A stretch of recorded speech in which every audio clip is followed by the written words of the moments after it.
વિદ્યાર્થી મિત્રો, જ્ઞાનપથ વિદ્યાલયના ઓનલાઈન વિડિયો લેક્ચરમાં આપ સૌનું સ્વાગત છે। આજે આપણે ધોરણ 6 ના વિષય વિજ્ઞાનનું બીજું ચેપ્ટર આગળ ધપાવશું। ગયા વિડિયોમાં તમે પ્રયોગ જોયો હશે। આપણે જે મટીરીયલ હાજર હતું એના ઉપરથી પ્રોટીન, સ્ટાર્ચ અને ચરબીની હાજરી તપાસ કરી। તો હવે એ કોષ્ટકની માહિતી આજે ભરીશું અને ફરીથી પ્રયોગ રિવિઝન કરીશું, એટલે કે એમનેમ ટેક્સ્ટ બુકમાંથી જોઈને શીખીશું। ગયા વખતે ડાયરેક્ટ પ્રયોગ કર્યો તો આ વખતે જોઈ લઈએ એટલે આપણા મગજમાં આવી જાય કે પ્રોટીનની હાજરી કેવી રીતે થાય, સ્ટાર્ચની હાજરી કેવી રીતે થાય અને ચરબી એટલે કે લિપિડની હાજરી કેવી રીતે ખબર પડે આપણને। તો બધા જ વિદ્યાર્થીઓ પાઠ્યપુસ્તક સાથે રાખશે। પેજ નંબર 10 ઉપર બધા જ વિદ્યાર્થીઓનું ધ્યાન પેજ નંબર 10 ઉપર હોવું જોઈએ। તો એમાં પહેલું છે સ્ટાર્ચનું પરીક્ષણ। શેનું પરીક્ષણ છે? સ્ટાર્ચ એટલે શું થશે? તો કે કાર્બોદિત પદાર્થ શર્કરા સ્વરૂપે જે હોય એને સ્ટાર્ચ કહેવાય। સ્ટાર્ચનું પરીક્ષણ આપણે કરવાનું છે। તો આના માટે કઈ વસ્તુની જરૂર પડશે? તો કે આયોડીનના દ્રાવણ।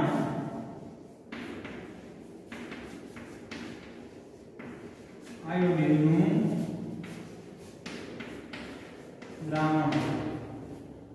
દ્રાવણ જોશે કેના માટે? સ્ટાર્ચના પરીક્ષણ માટે। તો જોઈએ આપણે સ્ટાર્ચનું પરીક્ષણ કેવી રીતે થાય। બધાનું ધ્યાન ટેક્સ્ટ બુકમાં પેજ નંબર 9 સ્ટાર્ચનું પરીક્ષણ। તો પરીક્ષણ માટે ખાદ્ય પદાર્થ અથવા કાચી સામગ્રીની અલ્પ માત્રા લો। શું વસ્તુ જોઈએ? તો કે ખાદ્ય પદાર્થ અથવા તો ખાદ્ય સામગ્રી અથવા તો કાચી સામગ્રી એની શું થોડીક માત્રા લો। તેમાં 2 થી 3 ટીપા દ્રાવ્ય આયોડીન દ્રાવણના ઉમેરો। આપણે કાલે પ્રયોગ કર્યો તો દ્રાવ્ય આયોડીનના 2 થી 3 ટીપા આપણે ઉમેર્યા હતા। ખાદ્ય સામગ્રીમાં થતા પરિવર્તનને જુઓ। શું તે ભૂરો કાળો થઈ ગયો છે? જો ભૂરો કાળો થઈ ગયો હોય તો એ સ્ટાર્ચની હાજરી સૂચવે છે। આ પરીક્ષણને અન્ય કોઈ ખાદ્ય સામગ્રી સાથે પુનરાવર્તન કરીને તપાસો કે કયા પદાર્થમાં સ્ટાર્ચ છે। રેડી? આપણે ગયા વખતે પ્રયોગમાં માહિતી મેળવી હતી। સાવચેતીથી આપણે 2 થી 3 ટીપા સ્ટાર્ચના ઉમેર્યા હતા। જો પદાર્થ કાળો પડી જાય તો એમાં સ્ટાર્ચ છે। હવે કયા પદાર્થમાં સ્ટાર્ચ છે અને કયા પદાર્થમાં નથી એની વિગત આજે હું તમને કોષ્ટકમાં લખાવીશ, એટલે બધાએ પેન્સિલ પણ સાથે રાખજો। હવે એના પછી બીજું છે પ્રોટીન। પ્રોટીન માટે છે તો પ્રોટીન માટે કઈ વસ્તુની જરૂર પડશે? તો કાલે આપણે જોયું કોપર સલ્ફેટનું દ્રાવણ હતું વાદળી કલર જેવું। કોપર સલ્ફેટ એના કેટલા? 10 ટીપા। અને બીજું શું હતું? Caustic soda.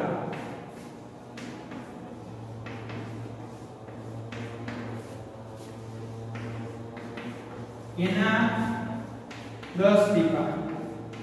બે દ્રાવણ કાલે મેં તમને બતાવ્યા હતા, કાસ્ટિક સોડા।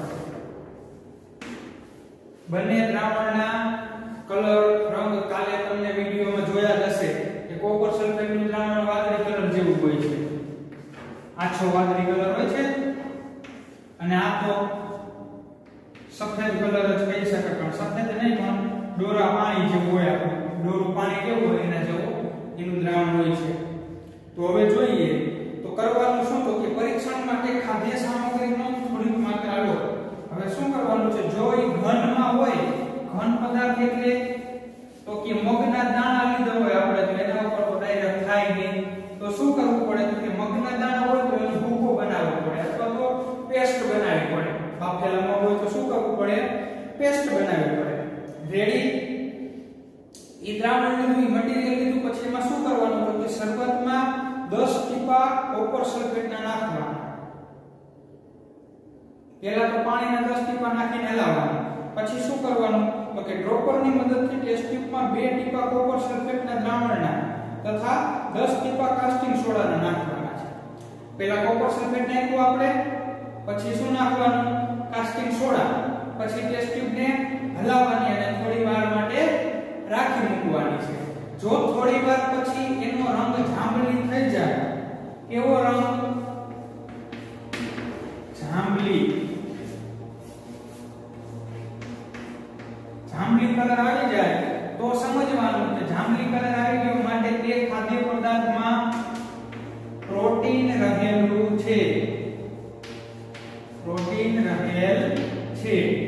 જો રંગ પરિવર્તન થાય તો પ્રોટીન રહેલ છે જો ન થાય તો પ્રોટીન રહેલ નથી એટલી તો સમજાય છે રેડી હવે એના પછી ત્રીજું છે ચરબી માટેનું પરીક્ષણ તો એ તો સાવ સહેલું છે ચરબી માટેનું પરીક્ષણ છે એ આપણે ગયા વખતે કર્યું હતું વિડિયોમાં જોયું હતું આપણે કે ચરબી માટેનું પરીક્ષણ સાવ સહેલું છે શું કરવાનું છે તો એક સાદો કાગળ લેવાનો છે સફેદ એના ઉપર જે કોઈ પણ પદાર્થ હોય એ પદાર્થને એના ઉપર દબાવવાનો છે એની પેસ્ટ બનાવીને મૂકવાની છે જો એમાં તેલના ડાઘા થઈ જાય તેની ડાઘા દર્શાવે તો સમજવાનું કે આ પદાર્થમાં ચરબી રહેલી છે જો તેની ડાઘા ન દર્શાવે તો એ પદાર્થમાં ચરબી રહેલી નથી આપણે ગયા વખતે પ્રયોગમાં મગફળીની ટ્રાય કરી હતી પછી તમે એવું કેવું તમારી ઘરે સૂકું ટોપરું હોય આપણે કોપરું કઈ સૂકું કોપરું સૂકું નાળિયેર તો સૂકા નાળિયેરની થોડી કમથી માત્રા લઈ અને તમે ખાલી આમ હાથમાં આમ કરશો તો આપણા હાથમાં તેલ આવ્યું એવો આપણને અનુભવ થશે શું કામ ને એવું થાય તો કે ટોપરામાં ચરબી રહેલી છે માટે તેલી ડાઘા અથવા તો તેલી પદાર્થ આપણને જોવા મળે છે સમજાઈ ગયું હવે બધાનું ધ્યાન કોષ્ટકમાં કોષ્ટક નંબર 2.2 ખાદ્ય પદાર્થોમાં હાજર પોષક તત્વો હવે હું તમને અહીંયા પોષક તત્વોની હાજરી લખાવતો જાઉં છું કે એમાં પ્રોટીન હોય કે એમાં ચરબી હાજર હોય કે એમાં સ્ટાર્ચ હાજર હોય તમારે હા એવું લખતું જવાનું છે અથવા તો રાઈટ ટિક કરી નાખો તો પણ ચાલશે કોષ્ટકની સામે આમ રાઈટ ટિક કરી નાખવાનું છે હવે અહીંયા હું તો પહેલા લખી નાખું છું કે સ્ટાર્ચ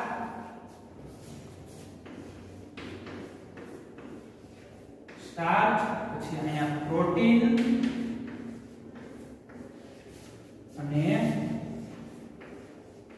ચરબી આપણે વારાફરતી વાળા બધા પદાર્થો લેતા જાય તો પહેલું શું છે કાચા બટેકા તો જો એમાં લખેલું છે કે હા પછી બીજા નંબરમાં છે દૂધ શું છે દૂધ તો દૂધમાં એમાં પ્રોટીનમાં આ લખેલું છે અહીંયા ડેશ કરના તો કાઈ ન હોય તો અને ચરબી તો કે દૂધમાં ચરબી પણ હાજર હોય આપણને એમ થાય કેવી રીતે તો આપણે દૂધમાંથી ઘી બનાવી તો ઘીનું ટીપું આપણે કાગળ ઉપર પાડીએ તો તેલ થઈ જાય કે નહીં એમાં તેલની ડાઘા દર્શાવે તો કે આ દૂધમાં પણ ચરબી રહેલી છે પછી છે મગફળી તો મગફળીમાં સ્ટાર્ચ નથી પ્રોટીન તો કે આ મગફળીમાં પ્રોટીન રહેલું છે અને ચરબી પણ રહેલી છે આ બંનેમાં હા કરી નાખજો આ બંને લખાઈ જાય પછી ઉપરનું શું છે એના પછી ચોખાનો લોટ તો ચોખાના લોટમાં સ્ટાર્ચ રહેલું છે પ્રોટીન અને ચરબી નથી રેડી કમ્પ્લીટ એના પછી આવશે રાંધેલા ચોખા શું આવશે રાંધેલા ચોખા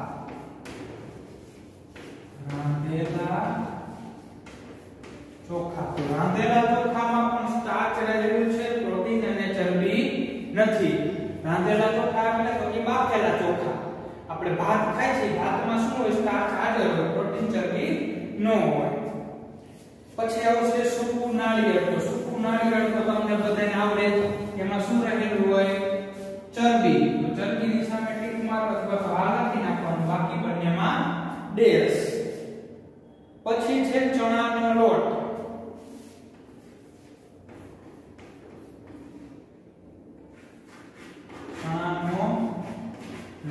ચણાના લોટમાં શું હાજર હોય તો કે પ્રોટીન ટીક કરો અથવા તો હા લખી નાખો ચણાના લોટમાં પ્રોટીન હાજર હોય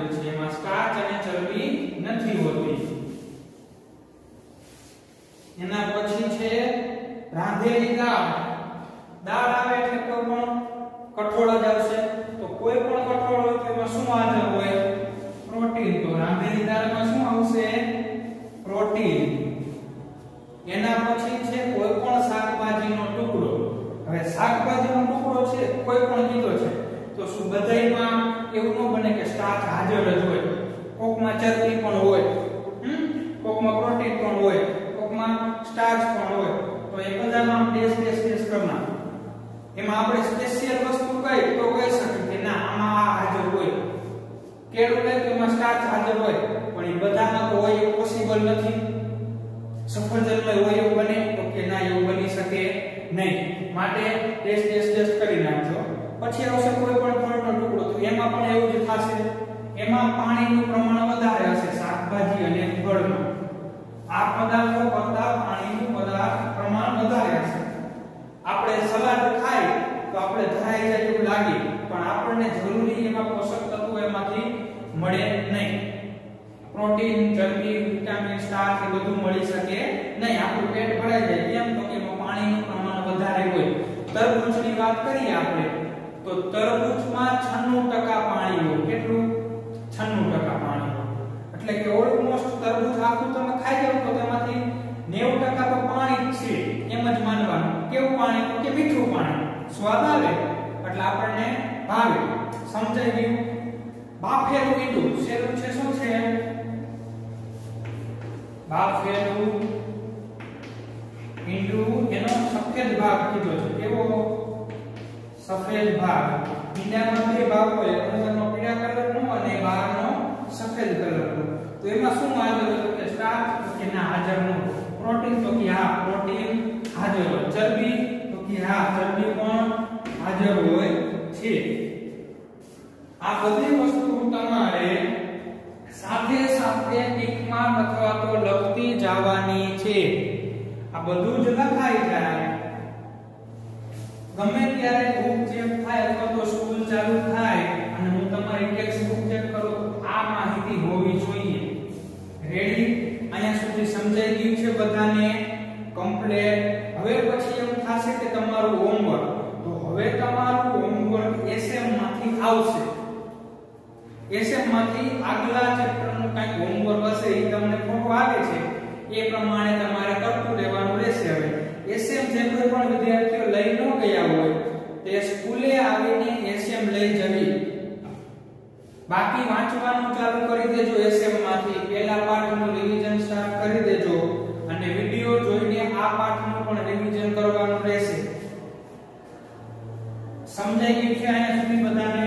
હજી એક ટૂંકમાં ઝડપથી કહી દઉં કે સ્ટાર્ચ વસ્તુ છે શું છે? તો કે સ્ટાર્ચ માટે આપણે કયા વસ્તુની જરૂર પડે?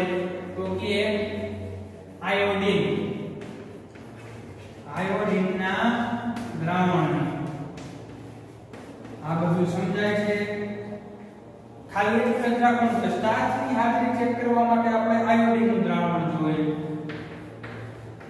પ્રોટીનની હાજરી ચેક કરવી હોય આપણે તો શું જોઈએ? કોપર સલ્ફેટ વત્તા કાસ્ટિક સોડા. આ બંનેની જરૂર પડે. અને ચરબી માટે તો સાવ સિમ્પલ છે. સાદો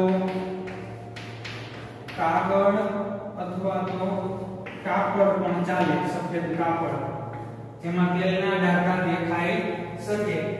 આ ત્રણેય વસ્તુ આપણને યાદ હોવી જોઈએ કે પ્રોટીનની હાજરી ચેક કરવા માટે શેની જરૂર પડે? તો તરત મગજમાં આવે કોપર સલ્ફેટ વત્તા કાસ્ટિક સોડા. ચરબી તો સાવ સિમ્પલ છે, કાગળ ઉપર નાખવું મળી જાય. સ્ટાર્ચ માટે તો કે આયોડિનના દ્રાવણની જરૂર પડે. રેડી? સમજાઈ ગયું બધાને? હવે હોમવર્કમાં બધાએ આ કોષ્ટક મેં જે આજે પૂરેલું એ કોષ્ટક લખવાનું છે. બધાએ પોતાની હોમવર્ક બુકમાં આ કોષ્ટક લખવાનું છે. અસ્તુ.